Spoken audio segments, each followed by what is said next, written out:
ko sa ating presidente. Openly, sinabi nila sa akin na bulag na daw ang tao, hindi na masira si Duterte, si Presidente Duterte sa IGK. So ang inisip nila is ang illegal drugs naman daw po.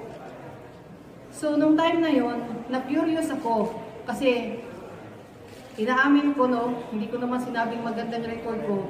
Talagang after noon talaga, binabaan ako ni Father Alejo na may sobre na 20,000 doon sa upuan ko. So, ako naman, nadala naman ako kasi medyo notorious din. So, sinakyan ko na lang rin kasi kada salita, pera, tapos minsan nilalagay pa sa yung mga tissue kung saan kami kumakain. So, nung September, tapos October, November, bumalik pa rin si Father Alejo sa amin, sa bahay namin. Binigyan na naman ako ng pera. Nung November kasi, ganito po yung nangyari doon. Ang gusto mangyari ni Senator Trillanes, tatawag ako sa kanya, ito ang sasabihin mo, i-record ko sa CP. Yun din ang ginagawa niya kay Motabato at kay Trillanes para daw walang ligtas. So every time na tatawag ako sa ito ang sasabihin mo, ganito, ganyan, ganyan, tatawag ako ulit. So nire-record nila sa audio kung ano yung pinagsasabi namin. Kaya para matakot kami na bumalik na daw. So at that time, doon na nag-first na meron silang pinadala sa akin na draft na affidavit. Nung time na yun, nasyak ako sa affidavit kasi una-una, yung may relasyon daw yung yung si City Councilor at saka si PRR Day. And then ang worst is nakita ko na mayroong drugs na ini-involve nila si Presidente Duterte. So nagtanong ako, bakit may drugs? Kasi nga daw, hindi na daw maniniwala ang tao sa IGK. So dapat, yung drugs naman. First draft, sabi niya, ito ay papasa ko sa iyo, mamaya na, ipapa-approve ko muna kay Senator Trillanes at saka kay Senator De Lima.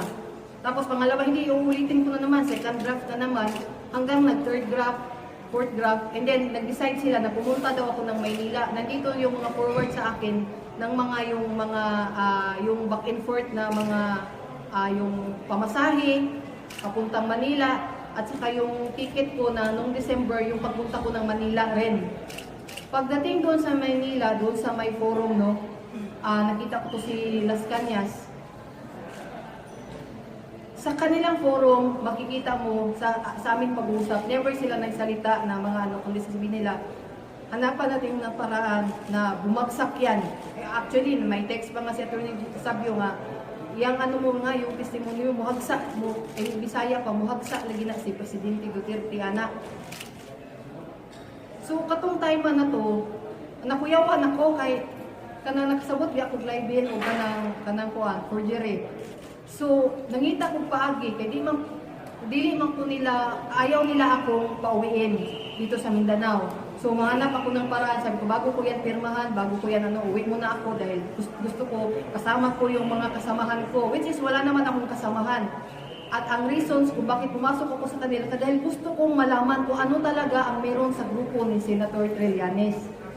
So, pagdating doon sa December,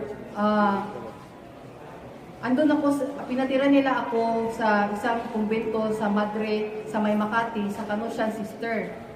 Bago nila ako pinadala doon, kinausap nila ako, huwag kang makikipag-usap. Pagdating mo doon, ito ang sasabihin mo sa kanila. So, pag-abot dito, yun na rin ang sinasabi ko kasi kada salita, ganun kada salita, ganun. So, tao lang tayo, minsan, sige maglaro. Sa isip ko lang, sige maglaro tayo. So after yung Kanosyan kasi, nung nalaman nila na meron akong kinakausap na isang Madre doon, natatakot sila na makipag-usap ako doon sa ibang Madre. So nilipat naman nila ako doon sa Holy Spirit na kumbento. So doon, binawalan talaga akong makipag-usap na kahit kanino.